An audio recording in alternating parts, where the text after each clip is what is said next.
Eu vou começar o meu pronunciamento hoje dando voz e vez aqui no parlamento a um pensador de esquerda. Essa é uma frase de Paulo Freire. Não há saber mais ou saber menos. Há saberes diferentes. Bom, então, para Paulo Freire, o conhecimento popular vale tanto quanto o científico e o conhecimento dos alunos vale tanto quanto dos seus professores, correto? A próxima imagem mostra um livro famosíssimo do Paulo Freire, que é a Pedagogia do Oprimido. E nesse livro, Paulo Freire nos contextualiza de que o aluno dentro da sala de aula muitas vezes é um colonizado, enquanto o professor é seu colonizador, quando tenta impor sobre o aluno seus valores ou até mesmo seus saberes científicos, né?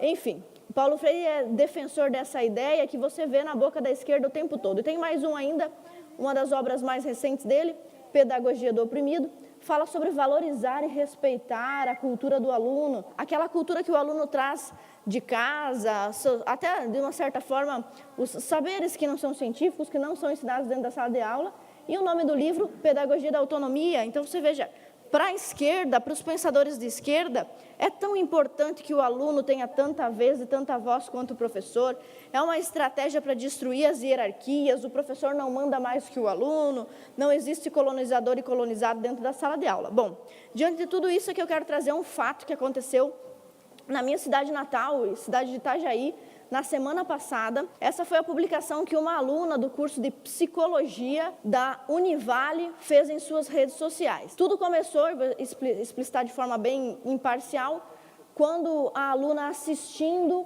uma videoaula, a Univale está com aulas remotas, virtuais, presenciou durante a aula do seu professor, ele organizou atrás da sua aula, expôs uma bandeira ali do movimento LGBT, enquanto ministrava a aula. A aluna, de forma bem imparcial, eu vou expor aqui o que ela fez, ela tirou um print do professor e colocou ali, que é um questionamento dela. Nós não vamos entrar aqui na questão de saber se o professor podia ou não colocar aquela bandeira, mas sim no direito de expressão, de indignação ou de qualquer coisa dessa aluna.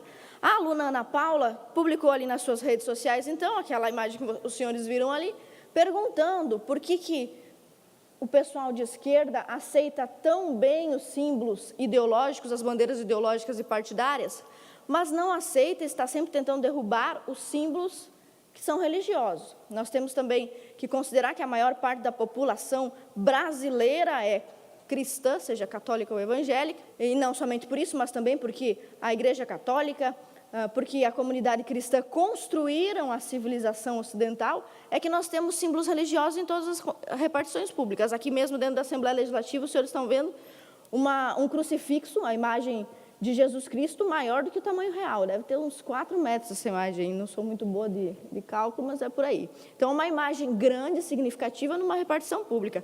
E a aluna questiona por que os movimentos de esquerda, inclusive esses militantes de GLS, são tão contra a exposição de símbolos cristãos, mas não fazem o mesmo questionamento sobre bandeiras partidárias, políticas, como a gente costuma ver.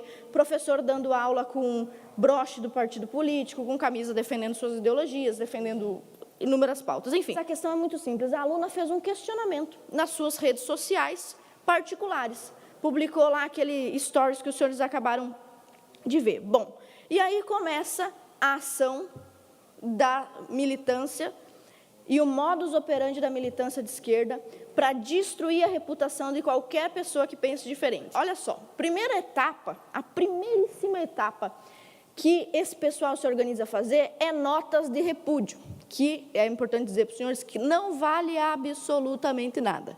Tanto não vale absolutamente nada que eu mesma já fui alvo aqui dentro dessa casa de 2 moções, uma a favor e uma contra mim. Anos atrás, se não me falha a memória, em 2017, a deputada do PT apresentou uma moção desfavorável e, em seguida, o deputado Kennedy, meu colega hoje, que sempre fui eleitora dele, apresentou uma moção em meu favor. Então, veja, 2 moções no mesmo momento, na mesma semana, mas, enfim.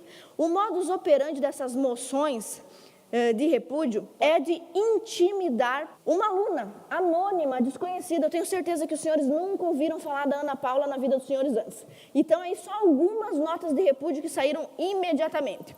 Uma do Centro Acadêmico de Psicologia, professor Pedro Antônio Giraldi, que é da própria Univale, ou seja, senhores, O corpo docente da instituição de ensino fez uma nota de repúdio contra a sua própria aluna. Mas e o Paulo Freire? Cadê o Paulo Freire, que diz que professor não é colonizador de aluno?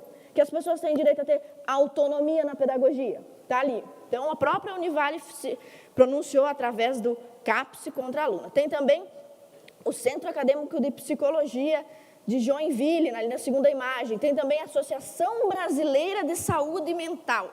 Eles não devem estar preocupados com a saúde mental da aluna.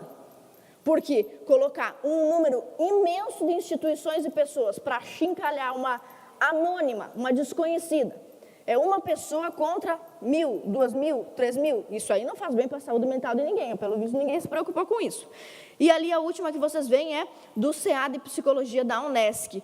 Mas a segunda etapa continua. Depois, não basta as notas de repúdio das instituições, um monte de instituições contra uma pessoa só porque ela tem uma opinião cristã divergente da militância. Aí tem a segunda etapa. A segunda etapa é o jornal. Eles vão colocar a cara de quem discordou deles no jornal. Está ali, ó. Aluna critica professor por bandeira LGBTI.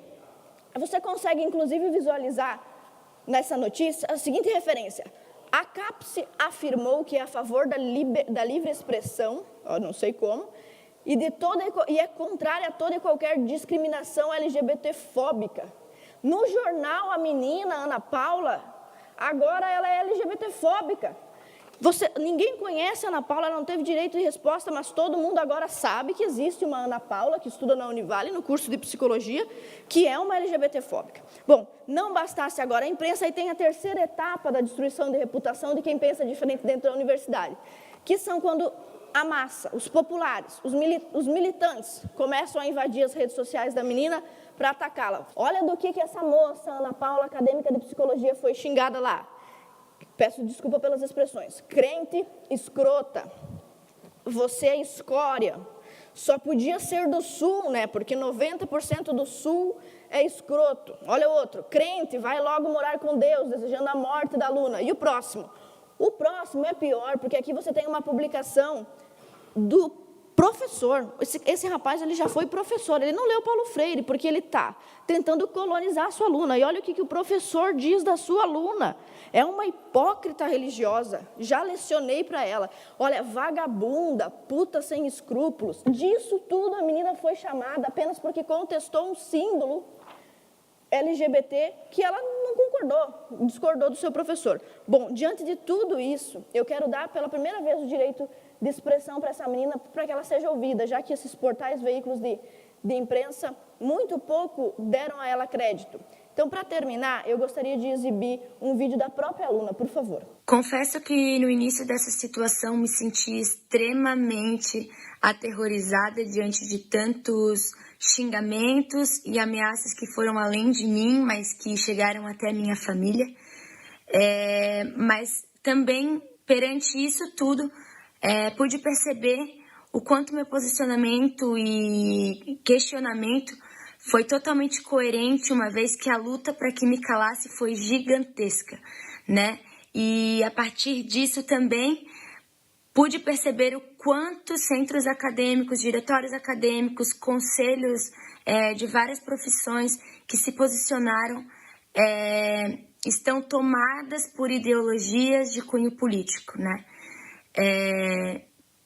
É o que é triste, mas é o que acontece e o que pude perceber porque recebi vários depoimentos de pessoas que sofrem também retaliação dentro das universidades do nosso país. E não somente isso, né?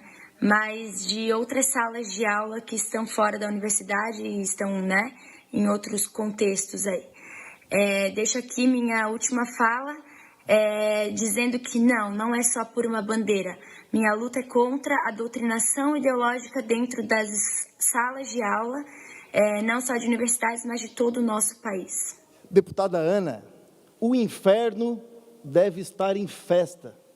Eu fico imaginando como não deve estar feliz o comunista italiano Antonio Gramsci, que escreveu em seu livro Cadernos do Cárcere, nos anos 1930, não tome quartéis, tome escolas. Deve estar lá brindando olhando para os brasileiros, fazendo exatamente o que dizia em seu livro, brindando lá no colo do capeta.